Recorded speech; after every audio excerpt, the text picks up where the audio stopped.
Oke guys, welcome back to Daily Charting with Toshi, di mana kita akan daily chart your favorite cryptocurrencies. Oke, dalam 24 jam terakhir terjadi peningkatan tipis sebesar 0,29% dengan total market cap di 2,43 triliun US dollars dengan juga Bitcoin dominance yang turun sebesar 0,06% dan volume yang ikutan juga turun 34,94%. Dan pada hari ini di CWT 1 dan 2 akan kita gabungin ya seperti biasa hari Minggu seperti itu ya. Oke, untuk Bitcoin kita bisa lihat di sini terjadi peningkatan 0,43%. Masih di daerah situ ya, 67.200, 67.100-an ya. Dimana di sini ada resisten sebenarnya ya. Resisten di angka 67.610. Masih cukup jauh ya. Wake-nya sempat nyaris sampai tapi masih belum retest sih technically speaking ya. Nah, untuk Ethereum terjadi peningkatan setengah persenan kurang lebih. BNB terjadi peningkatan tipis 0,03, Solana meningkat 0,78, XRP koreksi 0,27, Dogecoin koreksi 0,2, Toncoin koreksi 1,45%, dan yang terakhir Cardano koreksi sebesar 0,08% ya. Nah, untuk hari ini sih sebenarnya nggak ada yang terlalu penting karena hari Minggu ya. Maksudnya hari Minggu biasa nggak ada data-data penting dari US. Tetapi nanti subuh ya jam tepatnya 2.30 tiba-tiba Jerome Powell akan speech ya. Speechnya apa nih ya? Nah ini jujurnya lumayan bikin penasaran karena biasanya nggak jam 2.30 ya. Biasa kan jam 1 gitu ya. Ini nggak tahu kenapa 2.30. Apakah ini ada pengumuman khusus ya? We'll see ya. Jangan-jangan ini fundamental yang kita tunggu ya. Fundamentalnya ya kita nggak tahu jadi bullish atau bearish ya. Nah, kalau sampai the Fed mulai mengatakan bahwa oke, ini kemungkinan besar kita harus mulai menurunkan interest rate dan beneran tidak terjadi resesi karena pada faktanya bisa aja ya. Jerome Powell bilang oke, kita mau turunin interest rate ya, tetapi tiba-tiba resesi duluan. Itu mungkin aja terjadi ya. Jadi yang kita perlukan dua hal nih.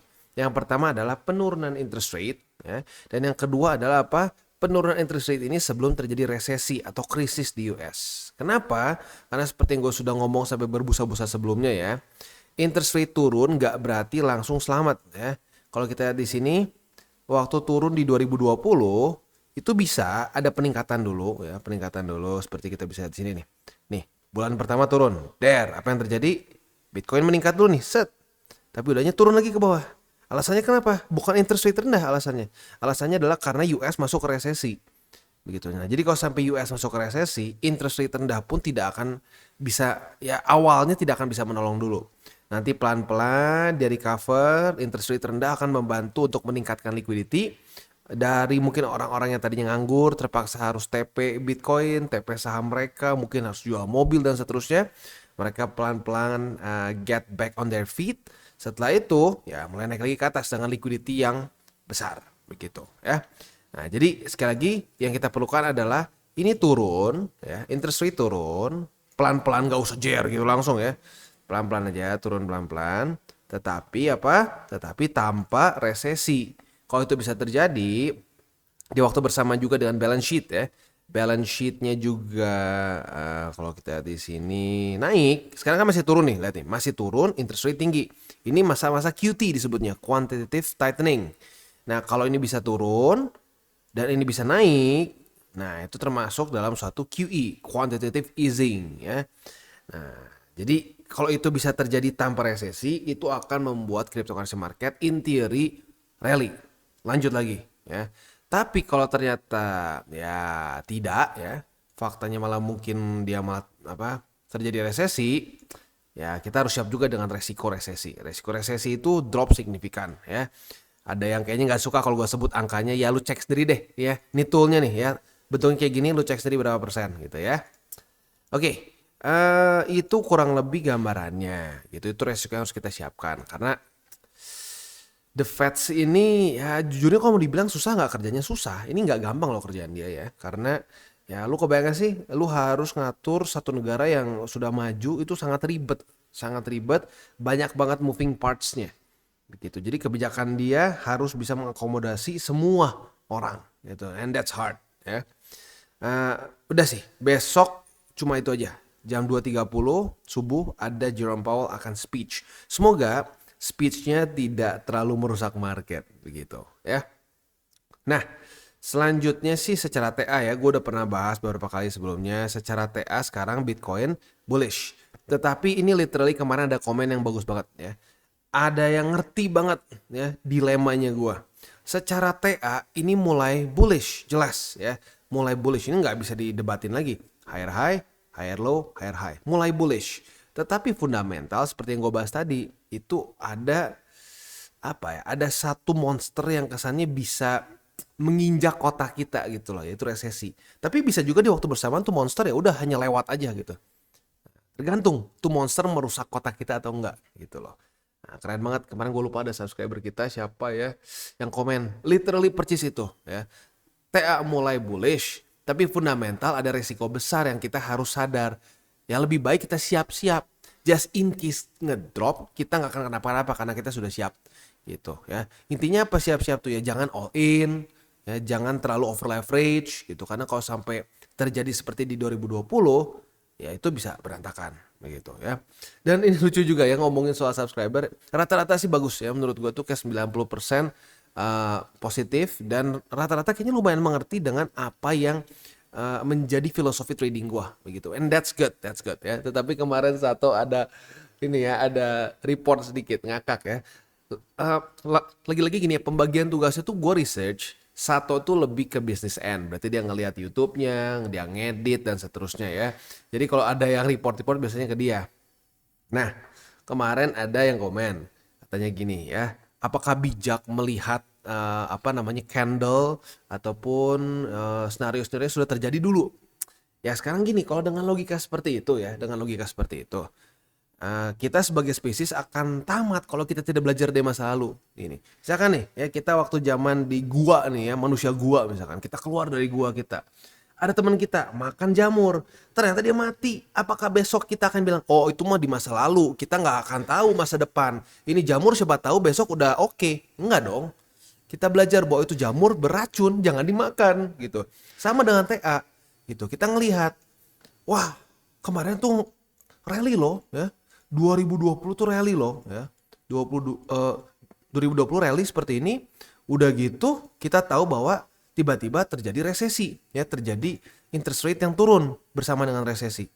Oh tenang, ini di masa lalu, kita nggak tahu ke masa depan seperti apa. Padahal kondisi kita mirip-mirip. Lihat, interest rate tinggi sama ya. Kita mendekati resesi karena apa namanya unemployment rate di US makin tinggi dan seterusnya. Jadi gini, kalau menurut gua, kalau lu males belajar TA, males belajar fundamental, itu jangan bersembunyi dalam TA nggak guna lah, nggak akan sama percis. Iya benar nggak akan sama percis, tapi sama aja kayak lu ngomong bahwa nggak apa-apa lah, gue nyetir tutup mata aja lah, orang nggak tutup orang pakai buka mata aja bisa nabrak gitu loh kesannya ya. Jadi lagi-lagi ya, kalau lu nggak mau pakai TA bisa ada caranya DCA murni, jadi lu nggak tahu apapun yang terjadi, lu pokoknya DCA aja. Tapi jangan ke koin-koin aneh, koinnya ke BTC Ethereum aja, dua itu aja, sisanya tutup mata gitu ya. Itu bisa, lu nggak usah pakai TA. Tapi kalau udah mau mulai ke altcoins yang lain-lain, itu jauh lebih efektif kalau pakai TA ya. Termasuk pun Bitcoin juga lebih efektif kalau lu pakai TA. Gitu ya. Jadi jangan malas ya. Kalau malas jangan ngeles ke yang lain-lain gitu. Wah, jadi pengen kayak dukun melihat masa depan. Ya nggak bisa. Kita semua menganalisa hal yang sudah terjadi gitu. Tidak ada namanya menganalisa masa depan. Kita menganalisa dari data yang sudah terjadi. Kita bisa proyeksikan ke depan seperti apa. Tapi nggak bisa kita menganalisa masa depan gitu. Karena we literally don't know masa depan seperti apa. Begitu ya. Oke, next kita akan lihat indeks dolar. Indeks dolar itu kondisinya, oh ya ini masih lupa, ini masih minggu ya. Kita skip dulu aja. Bitcoin dominance mulai terjadi koreksi. Apakah dia akan mantul di EMA 20 atau tidak? We'll see ya. Kalau sampai dia ke EMA 20 ya berarti altcoins mulai senyum lagi nih gitu ya. Nah, overall sih seperti itu ya. Untuk news ini datang dari US di mana ada crypto lender Genesis. Ini mungkin buat lu yang belum masuk di cycle kemarin nggak tahu ya. Jadi Genesis ini salah satu crypto lender yang bangkrut ya. Nah, dia mulai mengembalikan dana sebesar 3 miliar US dollars ya, which is ya nggak nyangka juga mulai kembali ya. Kalau di Indo biasa bangkrut gini nggak ada yang balik dananya. Kalau di US sepertinya masih terus dikejar ya. Oke. Next kita geser ke analisa di Twitter. Bang, mungkin nggak bang bullish kayak begini nih, scenario bullish? Mungkin. Tetapi kita harus ingat satu hal. Ini nggak pure TA, karena kalau pure TA kita ingat di sini ETF spot ya, ETF spot Bitcoin. Ternyata buying the rumor and selling the news, drop ke bawah, membuat lower low, lower high, lower low, dan tetapi tiba-tiba pecah struktur. Kenapa bisa pecah struktur? Ini penyebabnya adalah karena orang-orang udah mulai nge-hypein halving ya. Jadi ini momentum dari ETF spot, ini momentum dari halving. Nah kali ini gua aja tanya ke lu, hype kita apa selanjutnya? Gitu loh. Gue masih belum ketemu hype sebesar kayak di sini. Gitu. Jadi market itu butuh naratif, butuh suatu cerita gitu. Market tuh suka didongengin. Dongengnya apa nih ya? Apakah halving? Apakah ETF spot? Apakah mungkin ETF dari Ethereum diterima? Atau apa lagi gitu ya. Nah untuk sekarang gue belum ketemu satu fundamental yang cukup besar untuk itu. Gitu. Malah fundamentalnya menakutkan, yaitu bisa resesi. Nah, makanya gue bilang kita siap dengan ke bawah. Tapi ke atas ini bisa nggak? Bisa aja. Tapi butuh fundamental yang besar. Apa nih yang bisa membuat Bitcoin rally lagi, ngepam lagi kayak kemarin? Karena dua fundamental sebelumnya itu sangat besar. Ya, halving cuma terjadi per 4 tahun sekali. ETF spot pertama kali sepanjang masa terjadi ETF spot Bitcoin di Amerika ya. Di negara lain ada, tapi di Amerika pertama kali. Dan kita tahu Amerika sebesar apa, efeknya pun luar biasa besar. Ya. Nah, jadi ya lagi-lagi gitu. Kalau tanya bisa nggak bang kayak gini? Bisa. Tapi gue tanya balik, butuh fundamental apa nih yang bisa rally ke sini ya? Nah kalau lu tahu apa boleh komen di bawah gitu. Apa yang menurut lu akan menjadi satu fundamental besar bagi Bitcoin yang bisa membuat dia ngepam lagi seperti di masa-masa awal Januari 2024 ya, atau bahkan sebelumnya waktu ETF spot ya. Oke, jadi kurang lebih seperti itu. Kita akan langsung masuk ke buy limit. Tapi sebelum kita masuk ke buy limit, seperti biasa gue akan disclaimer dulu bahwa semua konten DTCI bukanlah financial advice. Ini semua bentuknya adalah edukasi. Lalu bagaimana cara untuk mendukung TCI? Ada banyak caranya. Lu bisa like our video, bisa share our video, atau juga bisa menggunakan link referral kita di bawah. Nah sekarang kita akan dengar lu pesan-pesan dari sponsor kita pada hari ini. Oke, today's video is brought to you by BitGet, di mana TCI sedang ada campaign khusus ya. Jadi bagi lu yang menggunakan link referral kita di bawah bisa mengikuti campaign ini ya.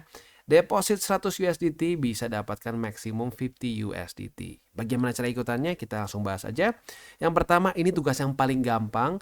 Lu daftar dengan link referral kita di bawah dan lakukan deposit bersih lebih dari 100 USDT dan lu pertahankan minimal 2 hari, lu akan langsung mendapatkan 20 USDT. Ini yang paling gampang menurut gua dan semua orang bisa lah ya. Ya kalau memang lu pengen akumulasi juga ya mendingan sekalian aja kayak gini ya, karena dimana lagi lu bisa cuma depo 100 USDT langsung dapat cashback 20% basically ya, $20. Next, kalau lu memang mau akumulasi 500 USDT harusnya ya normal lah kalau melakukan akumulasi seperti itu ya. Nah maka dari itu kalau lu volumenya lebih dari 500 USDT lu akan mendapatkan lagi cashback sebesar $5. Kalau $1.000 ya untuk si volumenya bisa mendapatkan $10 dan lebih dari $10.000 akan bisa mendapatkan lagi cashback $15. Jadi yang tiga ini paling cocok buat orang-orang yang memang ingin melakukan akumulasi. Dan untuk yang deposit bersih ini semua orang bisa lakukan karena very easy, tinggal menggunakan link referral kita di bawah, deposit lebih dari 100 USDT, tahan 2 hari aja ya, langsung bisa cashback $20. As easy as that ya. Sekali lagi ini adalah event eksklusif BitGet dengan TCI, jadi kalau nggak pakai link di bawah berarti nggak bisa ya. Jadi silakan mulai trade di BitGet. Oke, dan kita mulai dengan Bitcoin. Untuk Bitcoin, buy limit pertama di EMA50 di angka 64.923. Buy limit kedua di 64.000 pas lah, kita bulatkan ke bawah aja. Dan buy limit ketiga bisa pilih di EMA20 angka 62.938 atau di buy limit ketiga di 62.529 ya. Itu untuk posisi spot di Bitcoin. Untuk posisi futuresnya gimana? Untuk posisi futuresnya retest 1, retest 2 di 67.610. Kita bisa buka posisi short dengan target TP di MA50. Sementara untuk posisi longnya tinggal kita balik saja logikanya. Retest 1, retest 2 di MA50 sebagai support. Kita bisa buka posisi long dengan target TP di 67.610 ya. Itu kurang lebih untuk setup di Bitcoin. Untuk di Ethereum kita bisa lihat di sini kondisinya itu nggak terlalu berbeda jauh dibandingkan kemarin ya. Mendekati ke EMA50 tapi. Buy limit pertama di EMA20 atau di struktur 3014. Itu confluence ya, jadinya dihitung sebagai confluence support. Buy limit kedua di 2920,7 dan buy limit ketiga di 2828,5. Itu untuk posisi spot di Ethereum. Untuk posisi futuresnya, retest 1, retest 2 di 3167, kita bisa buka posisi short dengan target TP kita di MA20. Untuk posisi longnya, tinggal kita balik saja logikanya. Retest 1, retest 2 di MA20 sebagai support, kita bisa buka posisi long dengan target TP di angka 3167 ya. Itu kurang lebih setup untuk di Ethereum. Next kita masuk ke Ondo, dan untuk Ondo kemarin jadi ini ya, ada satu koreksi yang lumayan. Tetapi good newsnya apa? Koreksinya ini walaupun cuma nge-wick ya moga-moga nggak ada yang nyangkut ya. Karena kalau nyangkut di wick kayak begini lu jelas pasti nggak pakai TA ya. Main hajar aja gini kalau sampai nyangkut di ujung kayak gini ya. Nah, untuk posisi spotnya, buy limit pertama masih bertahan di angka 0,93 ya. Ini untuk posisi spot pertama, posisi spot kedua atau buy limit kedua di 0,838. Sementara untuk buy limit ketiga bisa pilih di MA20 atau 50, MA50 di angka 0,8126. Itu kurang lebih untuk posisi spotnya. Untuk posisi futuresnya kita bisa lihat di sini. Ini bisa kita jadiin target TP ya. Apabila terjadi di sini ya. Ini udah terjadi retest 1, retest 2 sih sebenarnya ya. Retest 1, retest 2 di 0,93, kita sudah dapat posisi long. Nah, posisi long ini kalau kita mau konservatif boleh di ini body close kemarin, yaitu di angka 0,95256. Nah, di sini nih. Tapi kalau lu mau lebih agresif, boleh pertimbangkan di 0,97631. Itu kurang lebih untuk setup di Ondo secara posisi longnya. Untuk posisi shortnya, kalau sampai terjadi retest 1, retest 2 di 0,9763, kita bisa buka posisi short dengan target TP di 0,93090 ya. Next, masuk ke Chainlink. Untuk Chainlink, dia berhasil mempertahankan posisinya di MA200. Jadi buy limit pertama di MA200 16,14, buy limit kedua di MA50 di 15,117, dan buy limit ketiga di MA20 di 14,233. Itu untuk posisi spot di Chainlink. Untuk posisi futuresnya, apabila hari ini terjadi retest kedua di MA200 sebagai support, kita bisa buka posisi long dengan target TP di 16,776. Sementara untuk posisi shortnya tinggal kita balik saja logikanya. Retest 1, retest 2 di 16,776, kita bisa buka posisi short dengan target TP di MA200. Next kita masuk ke Phantom. Untuk Phantom ini cukup aneh ya jujurnya. Dia ini secara daily close masih di bawah dari 0,8923 ya. Tetapi daily opennya di atas. Oke. Jadi technically speaking mungkin bisa dianggap reclaim sih. Walaupun ini disebutnya gap. Ini gap sebenarnya jarang di kripto ya. Kalau di saham sering. Tapi kalau di kripto jujurnya jarang. Karena dia bisa dibilang kan 24 jam. Tapi mungkin masa-masa waktu dari jam 7 paginya lanjut ke jam 8 itu bisa ada lompat kecil seperti ini ya. Lagi-lagi ini jarang ya. Kalau di saham sering karena ada waktu yang cukup lama dari close market ke open market ya. Nah, jadi buy limit pertama di 0,8923 itu untuk posisi spot pertamanya. Buy limit kedua di MA50 di 0,7636 ya. Dan buy limit ketiga itu di MA20 atau di 0,704895. Boleh pilih ya. Itu untuk posisi spotnya.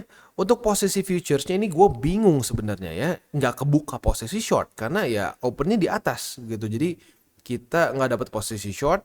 Retest pertama aja langsung daily open di atas ya. Jadi setupnya mungkin ya kita lihat sampai besok ya penentuannya. Kalau dia daily close-nya masih di atas dari 0,8923. Kita bisa ada setup posisi long. Tapi kalau dia jebol ke bawah ya mungkin lebih mendekati ke posisi short. Balik lagi seperti di sini. Kalau jebol, retest 1, retest 2, nah bisa buka posisi short dengan target TP di MA50 ya. Oke, jadi kurang lebih seperti itu untuk hari ini. Sekali lagi gue ingatkan, besok subuh akan keluar data sangat penting dari US. Bukan data sih sebenarnya ya. Ada keluar speech yang sangat penting dari US. Di mana Jerome Powell, yaitu chairman dari The Fed, akan speech ya. Nah di speechnya ini semoga saja ya tergantung lu mau kayak gimana sih. Kalau lu pengen kripto koreksi dulu ya lu berharap dia terus mempertahankan interest rate gitu ya. Mempertahankan interest rate terus sampai akhirnya ya krisis kalau lu pengen ngedrop. Tapi kalau lu pengen dia rally, ya harapannya supaya dia dovish. Dovish, dan bukan cuma dovish, tapi at the end of the day-nya nggak telat soft landing gitu ya. Secara history lebih gampang mana? Lebih gampang hard landing. Karena hard landing tuh ya lu melakukan, ya gimana ya, nggak fair sih kalau ngomongin kesalahan karena memang susah gitu ya. Tapi ya intinya hard landing itu terjadi kalau sampai the Feds ya tidak menurunkan interest rate gitu dalam waktu yang cukup lama. Akhirnya ya ini textbook SMP SMA ya. Akhirnya ekonomi di satu negara itu mulai tercekik karena suku bunga ketinggian, nggak ada yang berani minjem ke bank. Ya ekonomi tidak berputar, ya lama-lama krisis gitu. Jelek-jeleknya resesi bukan cuma krisis ya. Nah, saat itu terjadi akan ada economic downturn, banyak yang dipecat, ya dan seterusnya lah, ya, which is bad, begitu. Nah, soft landing itu ngomongin soal ya tadi ya, gue udah bahas di depan, ya. Jadi itu tinggal kita lihat. Kalau lu pengen Bitcoin rally, ya soft landing. Kalau lu pengen Bitcoin koreksi dulu, ya lu berharap hard landing, gitu, ya. Oke, jangan lupa 3 golden rules, jangan pakai uang panas, jangan over leverage, dan berpikirlah jangka panjang. Oke guys, jadi itu adalah akhir dari segmen DCWT kita pada hari ini. Dan jangan lupa bagi kalian yang merasakan manfaat dari segmen ini, jangan lupa untuk share ke teman-teman kalian. Dan apabila lu pengen mensupport channel kita, ya TCI, jangan lupa untuk menggunakan link referral kita di bawah. Nggak wajib, ya, tetapi apabila lu menggunakan link referral kita di bawah, ada macam-macam ya, dari Bybit, Huobi, Maxi, toko kripto, dan banyak lagi, ya. Ya, walaupun nggak wajib, tapi kalau menggunakan link referral kita, lu secara langsung membantu perkembangan dari TCI. Dan satu lagi, jangan lupa juga untuk join Telegram group kita, di mana kita bisa ngobrol-ngobrol santai mengenai dunia cryptocurrency secara dua arah. So, jangan lupa untuk like, subscribe, click the bell icon, and see you on the next video.